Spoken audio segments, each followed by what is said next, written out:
He whakangungu haka.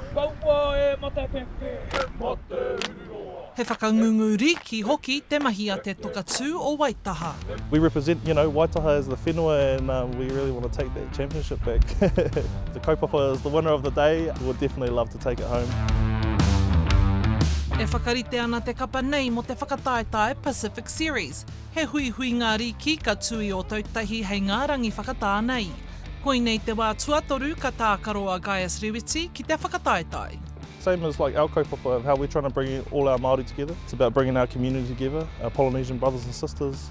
You don't really think there's that many brown people down in Christchurch, or it's a little bit of a stigma that's kind of thrown around. But you come to something like Pack Series and it's just like Burnside Park's huge and there's no car parks and there's just all brown faces around. But yeah, no, it's just the vibe. It's real cool. It's cool, yeah, the Pack Series.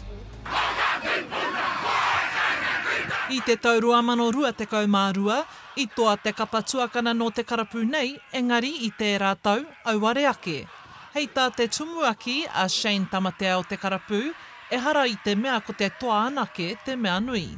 Really, it's just about creating the opportunity for our tōkana to go out there and express themselves, represent their culture, represent their whānau, celebrating rugby league, celebrating each other's culture. When we go out to battle on the field, for those 40 minutes that we play, we're sort of arch rivals or enemies, but afterwards we're celebrating each other's cultures and go have some kai together. The big idea is to use rugby league as the waka to bring everyone on, but really it's about our te ao Māori, yeah. E ai kia tamatea, āmuri te whakataetae nei ka ata tiro rātau I ngā whakataetae hou. We're in talks with South Island Rugby League to hopefully be included in the South Island local competition against Otago and West Coast and all of those teams. So I know it's early days, but that's our ultimate goal, is to be in there and give our young ones the opportunity to something to strive towards.